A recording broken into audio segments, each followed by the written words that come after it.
We're here because free speech is under attack. We're here because people are being convinced that socialism works. We're here because people are being judged guilty until proven innocent. We are fighting back with facts. This is not a safe zone, so buckle up, Buttercup. This is the raw, naked truth.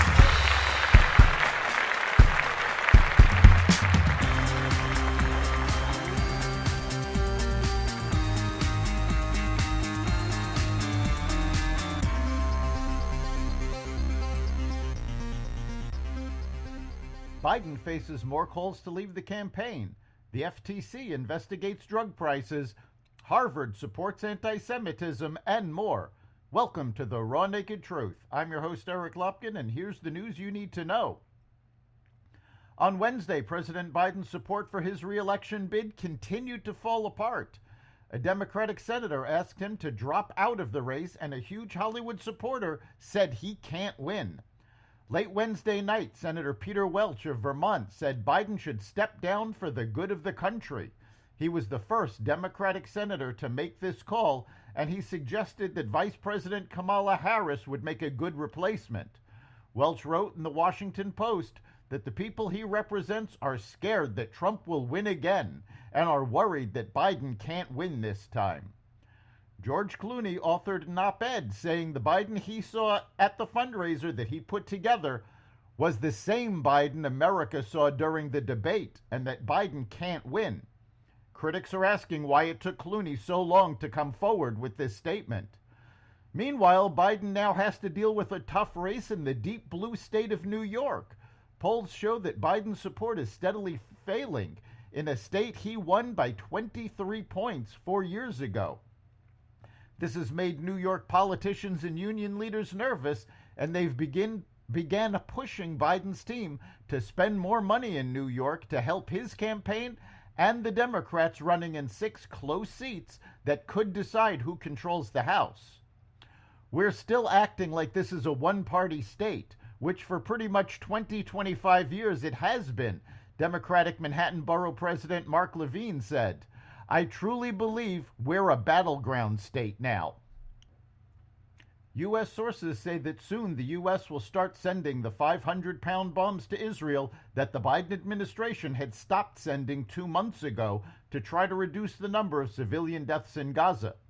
A government source said the bombs are in the process of being shipped and should get to Israel in the next few weeks. That source also said that heavier 2,000-pound bombs that were supposed to be in the same shipment are still being held. The Biden administration stated in May that it had stopped a supply of 2,000-pound and 500-pound bombs. A U.S. source said that Israel had already sent a ship to Charleston, South Carolina, to receive the shipment before the decision was made.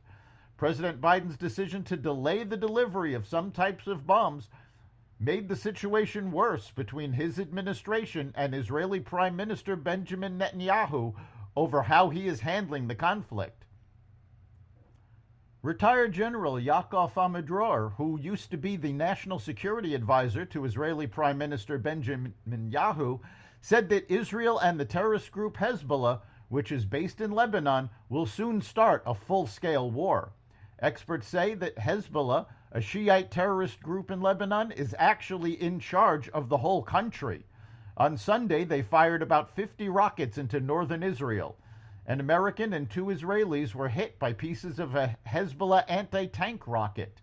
The American man, who is 31 years old, is in very bad shape. They have fired more than 200 rockets and drones into northern Israel since last week. We don't think the U.S. will fight for us. Israelis should be the ones to do that. This is something we don't want to change.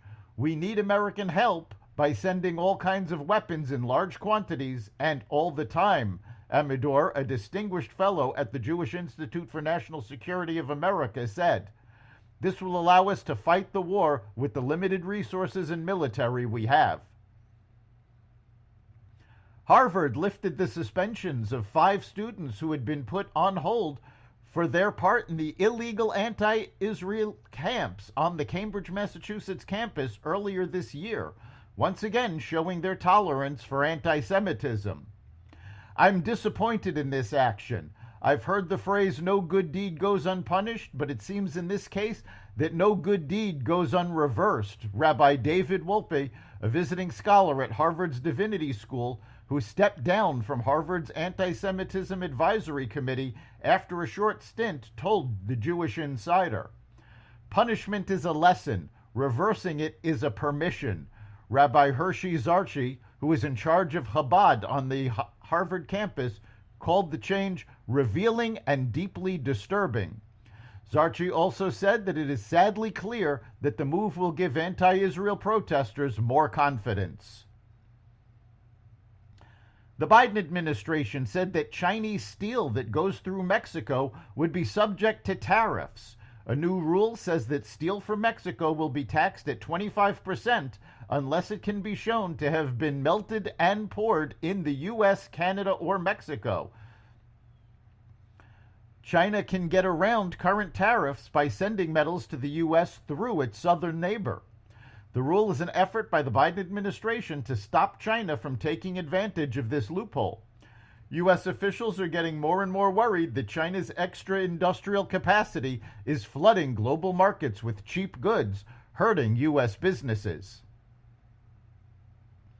After looking into whether the three biggest pharmacy benefit managers steer patients away from cheaper medicines for 2 years, the Federal Trade Commission is about to sue them over how they negotiate prices for drugs like insulin. According to sources, the government is going to sue businesses that handle rebates with drug companies. One of the people said that the FTC is also looking into what part insulin makers play in the talks. Pharmacy benefit managers, or PBMs, handle transactions for insurers and companies involving prescription drugs. On behalf of those users, they talk to drug companies about discounts. About 80% of the drugs in the U.S. are taken care of by the three biggest pharmacy benefit managers: Optimum RX from United Health Group, Express Scripts from Cigna Group, and Caremark from CVS Health. That's the Raw Naked Truth. You can catch every episode of The Raw Naked Truth at xvadio.com, the Apple Podcasts app, Google Podcasts, Spotify, iHeartRadio, Audible, Amazon Music, and other platforms that respect freedom of speech. We'll see you next time.